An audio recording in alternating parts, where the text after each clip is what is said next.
प्रेमाची गोष्ट या मालिकेच्या 1 फेब्रुवारीच्या भागामध्ये मुक्ता आता बाहेर येते आणि सई माऊ काय करतेस तोपर्यंत इंद्रा आता सईला भरवत असते. तर आता मुक्ता म्हणते का बरं आज्जूला त्रास का द्यायचा, स्वतःच्या हाताने खायचं ना. तर सई सांगते नाही मुक्ताई माझे तर हातच नाही आहेत, मला तर आता आज्जीच भरवणार. मग मुक्ता म्हणते अच्छा मग हे 2 मोठे हात कुणाचे आहेत बरं, चला चला स्वतःच्या हाताने खा, आज्जीला त्रास देऊ नका. यावरती इंद्रा म्हणते सुनबाई हे मात्र तुझं बरं आहे हां, म्हणजे सागरचे बाबा म्हणतात ना की नियम सगळ्यांनाच सारखा. मग तू जर सईला भरवलंस तर ते लाड आणि मी भरवलं तर नाही ना तुला चालणार, आजीला त्रास होतो म्हणे. अगं आजीला कसला त्रास होतो हे तुला कळतंय का. यावरती मुक्ता सांगते सागरने मला सईची नोटबुक दाखवली, त्यामध्ये टीचरने कंप्लेंट दिलेली आहे की सई स्वतःच्या हाताने जेवत नाही. यावरती इंद्रा म्हणते टीचरला काय कळतंय, म्हणजे हल्ली मुलांच्या घरी आजी आजोबा नसतातच ना लाड करायला, त्यामुळे टीचरना काय कळणार की घरी आजी आजोबा स्वतःच्या हाताने मुलांना भरवतात, लाड करायची मुलांना माहितीच नाही आहे. पण माझ्या सईचं तसं नाही आहे हं, तिला आजी आजोबा आहेत ते लाड करणार, ते टीचरचं मी काय ऐकणार नाही. तितक्यात तिथे स्वाती येते आणि लॉक ते मला न माझ्या बॅगला लॉक लावायचा हे मला निघायचं आहे. यावरती इंद्रा म्हणते ते सगळं जाऊ दे ग, ये तू आधी नाश्ता कर ये. तोपर्यंत आता मात्र मुक्ता सांगते सई बाळा तू पण नाश्ता कर, आपल्याला स्कूलला जायचं आहे. सई सांगते मुक्ताई आज मी स्कूलला नाही जाऊ शकत. यावरती मुक्ता म्हणते काय झालं. यावरती सई सांगते नाही आज मला अजिबात मूड नाही आहे. तोपर्यंत इकडे पुरुषोत्तम कॉफी घेत असतो आणि मिहिकाला म्हणतो काय ग माधवी कुठे आहे. यावरती मिहिका सांगते ती न जिजूंसोबत बोलते. तर आता पुरुषोत्तम म्हणतो जिजू कोण. मिहिका सांगते जुने जिजू. यावरती पुरुषोत्तम म्हणतो थांब आत्ताच्या आत्ता मी सांगतो मयुरेशला की तुला जुना जिजू म्हणते ते. यावरती मिहिका म्हणते नको. तितक्यात माधवी येते आणि म्हणते मयुरेशचा फोन होता असं म्हणत दोघंजण बोलायला लागतात. तोपर्यंत इकडे मुक्ता सांगत असते हे बघ सई माऊ तुला शाळेत जायचं आहे. इंद्रा म्हणते काय नाही फरक पडत, तुला नाही ना शाळेत जायचं, तू नको जाऊस. म्हणजे कसं आहे ना प्रत्येक मूल वेगळं असतं, तू कशाला प्रत्येकामध्ये पडतेस ग, आपलाच तोरा मिरवतेस. माझा सागर कधी शाळेत जायला कंटाळला नाही, पण लकी नेहमी शाळेत जायला कंटाळा करायचा. यावरती आता इकडे स्वाती म्हणते आणि मम्मी कारण काय सांगायचं ग, तो त्याच्या गुडघ्याला ताप आलाय ना. इंद्रा म्हणते तर आणि ही स्वातीची झोपच पुरी व्हायची नाही, बाथरूममध्ये बसून राहायची झोपत पेंगत, आणि हिला पण शाळेत जायचा कंटाळा. यावरती स्वाती म्हणते पण आईच्या परवरिशमुळे सगळी मुलं चांगली झाली ना, दादा इतका मोठा बिझनेसमॅन झाला आणि कोमल सुद्धा आपली CA झाली, आधी डान्स क्लास करायची पण आता CA झाली की नाही. यावरती इंदिरा म्हणते हो आणि पुढे जाऊन काय माहिती सई सुद्धा मोठी तरी डेंटिस्ट का सायंटिस्ट काही ती होईल. यावरती आता मात्र मुक्ता म्हणते सायंटिस्ट. यावरती स्वाती म्हणते हो मम्मीने मुलांना चांगलं वाढवलंय, त्यामुळे तुझ्यापेक्षा मुलांना चांगलं वाढवायचं तिला समजतं. इंद्रा म्हणते हो माझी सई शाळेत जायची नाही म्हणजे आज जायची नाही. इकडे सई खूप खुश होते, यस असं म्हणत तिला शाळेला आपोआपच सुट्टी मिळालेली असते. इकडे तोपर्यंत पुरुषोत्तम म्हणत असतो काय मयुरेश काय म्हणत होता. माधवी सांगते मयुरेश सांगत होता की पार्थला नवीन स्कूलमध्ये टाकले, म्हणजे ती स्कूल खूप चांगली आहे, त्याचं ॲडमिशन झालंय, त्याचा इंटरव्ह्यू पण चांगला झाला आणि तिथे त्याचं ॲडमिशन झालंय. मला काय वाटतं माहिती आहे का पुरू, अरे आपण काय करूया तर आपण आपल्या सईला म्हणजे मुक्ताच्या सईला सुद्धा त्या स्कूलमध्ये टाकायला सांगूया का, म्हणजे आता पार्थ आणि सई एकत्र स्कूलला जातील, एकत्र खेळतील, एकत्र वाढतील. काय वाटतंय तुला. पण पुरुषोत्तम हे किती भारी आहे ना, आपण मुक्ताच्या मुलाबद्दल बोलतोय, म्हणजे जे स्वप्न आपण पाहिलं होतं ते स्वप्न सत्यात येताना आपल्याला दिसत आहे आणि आपण मुक्ताच्या मुलीविषयी बोलत आहोत. याबद्दल आता मात्र माधवीला खूप अभिमान वाटायला लागतो आणि ती स्वतःवरतीच खुश होते. इकडे सकाळी उरकून आता सागर आलेला असतो बाहेर, त्यावेळेला मुक्ता त्याला कॉफी देते आणि आता कॉफी प्या म्हणजे रात्रीची उतरेल असा एक टोमणा चणचणीत मारून तिकडून निघून जाते. कॉफी पीत आता सागर तोंड वेडावाकडं करत म्हणतो आपल्यासारखीच कडू कॉफी बनवले खरी. समोरच आता डायनिंग टेबलवरती सई ड्रॉइंग काढत असते, त्यावेळेला सईच्या हातातून पेन्सिल पडते आणि ती डायरेक्ट सागरच्या पायाजवळ येते. मग सई ती पेन्सिल उचलण्यासाठी सागरच्या दिशेने येते आणि ती पेन्सिल उचलायला खाली वागते. त्यावेळेला सागर ती पेन्सिल उचलून सईच्या हातात देतो. सई आणि सागर एकमेकाकडे पाहत बसतात. त्यावेळेला चिडलेला सागर असतो आणि तो पेन्सिल सोडतच नसतो. मग आता सई म्हणते पप्पा पेन्सिल सोड ना. यावरती सागरला आता आदल्या रात्रीचा प्रकार आठवतो जे त्याला इंद्राने सांगितलेलं असतं.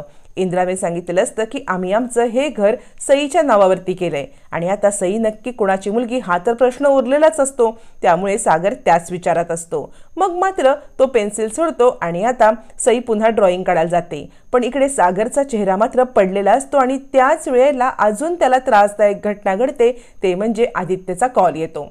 आदित्य म्हणतो मी आधी बोलतोय. यावरती सागर म्हणतो आदित्य? कोण आदित्य? आधी? माझा आधी? असं म्हणत तो म्हणतो बोल ना बाळा, कसा आहेस तू? यावरती आदित्य म्हणतो मला तुम्हाला भेटायचं आहे. सागर म्हणतो बोल ना, मी तुला हॉस्टेलला भेटायला येऊ का? यावरती आदित्य म्हणतो नाही, मी हॉस्टेलला नाही आहे, मी सावनी मम्माकडे आहे, तुम्ही मला सावनी मम्माकडे भेटायला या. असं म्हटल्यावरती आता मात्र इकडे सागरला डोळ्यातून पाणी येतं. फोन ठेवल्यावरती सागरच्या जुन्या आठवणी जाग्या होतात. लहानपणी ज्या वेळेला तो आपल्या आदित्यला जवळ करायचा प्रयत्न करायचा, आधी हे घे तुझ्यासाठी खाऊ आणले म्हणायचा, त्यावेळेला आधी सांगायचा मला तुमच्यासोबत राहायचं नाहीये, मला माझ्या मम्मासोबत राहायचं आहे. आणि आदित्य असं का वागतोय या प्रश्नाचं गूढ अजूनही सागर आणि कोळी परिवाराला उलगडलं नसतं. आज ती वेळ आलेली असते. आदित्यने स्वतःहून भेटायला बोलवलेलं असतं आणि आज आदित्य सागरला खूप मोठा सत्याचा उलगडा करणार असतो. पण फोन आल्यावरती आदित्यचा फोन आल्यामुळे सागर डिस्टर्ब होतो. त्यावेळेला इंद्रा म्हणते काय झालं, तू इतका का अस्वस्थ आहेस? म्हणजे मी तुला कधीपासून बघते पण इतका कणाला स्वतःला त्रास करून घेतोस रे बाळा. यावरती सागर म्हणतो आदित्यचा कॉल आला होता, त्यांनी मला भेटायला बोलवले, ते पण सावनीकडे. यावरती बापू म्हणतात काय सावनीकडे? सागर म्हणतो हो, खरं तर त्याचे एक्झाम वगैरे चालू आहेत, तो हॉस्टेलला हवे, तो सावनीकडे काय करतोय आणि तिथे का भेटायला बोलवलंय? यावरती इंद्रा म्हणते पण कोर्टाचं काय? मला कित्येक वेळा वाटायचं की माझ्या आदित्यला भेटावं. यावरती सागर म्हणतो नाही भेटलीस तेच बरं झालं, कोर्टाकडून आपल्याला स्ट्रिक्ट इन्स्ट्रक्शन आहेत की आपण आदित्यला भेटायचं नाही. त्यावरती सागर म्हणतो पण आत्ता मात्र कोणतेही कोर्टाचे इन्स्ट्रक्शन मी पाळणार नाहीये. त्यावरती बापू म्हणतात पण बाळा, तू भेटायला गेल्यावरती त्या सावनी आणि हर्षवर्धननी उगाच परत कोर्टामध्ये कंप्लेंट केली तर?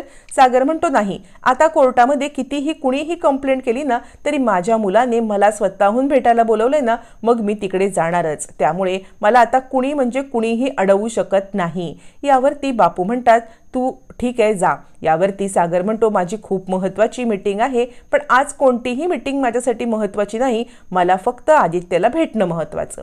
आता असा विचार करून तो ताबडतोब आदित्यला भेटायला सावनी आणि हर्षवर्धन यांच्या घरी येतो. सावनी आणि हर्षवर्धन घरीच असतात. सागरच्या मनाने ठाम निर्णय घेतलेला असतो. बापू त्याला समजवतात आणि नंतर आता आदित्यकडे भेटायला सागर गेल्यावरती इंद्रा आणि बापू चर्चा करतात आणि त्यांना खूप भीती वाटत असते. बापू सांगत असतात इंद्रा तू नको टेन्शन घेऊ, सगळं काही ठीक होईल. यावरती इंद्रा म्हणते मला न आदित्यला हा भेटायला गेलाय तर खूप भीती वाटते.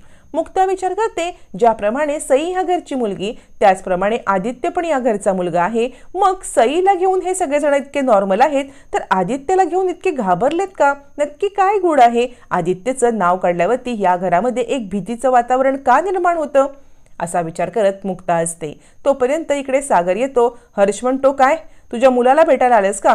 पण अरे कोर्टाने तुला परवानगी दिलेली नाहीये, मग कोर्टामध्ये जर का मी कंप्लेंट केली तर तुला जेल पण होऊ शकते, बघ बरं. यावरती सागर सांगतो मी स्वतःहून आलेलो नाहीये, माझ्या मुलाने मला हक्काने भेटायला बोलवले, त्यामुळे आता माझ्या मुलाला भेटण्यापासून मला कुणीही अडवू शकत नाही. असं सडेतोड उत्तर देत असताना हर्ष म्हणतो पण कोर्टाचा आदेश? यावरती सागर म्हणतो कोर्टाचा आदेश मी नाही मानत. यावरती सावनी म्हणते हर्ष अरे किती पिडशील त्याला, म्हणजे ना एक खरे आणि बाप आणि लेक असतील तर त्यांना न भेटू द्यायला आपण काय सागर कोळी आहोत? असं म्हणत मुद्दाम ती टोमणा मारते. त्यावेळेला हर्ष म्हणतो ठीक आहे तू भेटायला जा खरं त्याला, पण त्याने तुला भेटायला ही फाईल घेऊन बोलवले. असं म्हणत हातामध्ये एक फाईल दिल्यावरती ती फाईल घेऊन सागर आता इकडे आदित्यकडे भेटायला येतो. आदित्यकडे भेटायला आल्यावरती तो म्हणतो बाळा कसा आहेस? यावरती आदित्य काही त्याच्याशी नीट बोलत नाही. हातामध्ये एक टॅब असतो आणि त्या टॅबवरती बोलत असतो, त्याच्याकडे पाहत सुद्धा नाही आणि म्हणतो जी फाईल दिली आहे ना त्या फाईलवरती माझा पासपोर्टचं काम करायचं आहे आणि या पासपोर्टच्या कामावरती मला तुमचं नाव नको आहे, बाप म्हणून तुमचं नाव नको आहे, तर मला हर्ष अंकलचं नाव लावायचं आहे.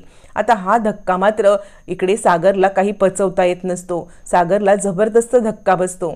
त्याला वाटतच असतं की काहीतरी वाईट होणार, काहीतरी वाईट होणार आणि निघता बोलताना तो बोलत सुद्धा असतो आणि तेच वाईट घटना घडते आणि तिथे आपल्या मुलाने पहिल्यांदा आपल्याकडे काहीतरी मागितले म्हणून सागर सही करून मोकळा सुद्धा होतो आणि घरी येऊन त्याची चिडचिड होते. मुक्ताला कळत असतं काहीतरी बिनसलंय. काय झालंय आदित्यच्या भेटीमध्ये हे मुक्ताला माहीत नसतं म्हणून ती सांगते की मी माझ्यासाठी चहा ठेवते आहे, तुम्हाला कॉफी करू का?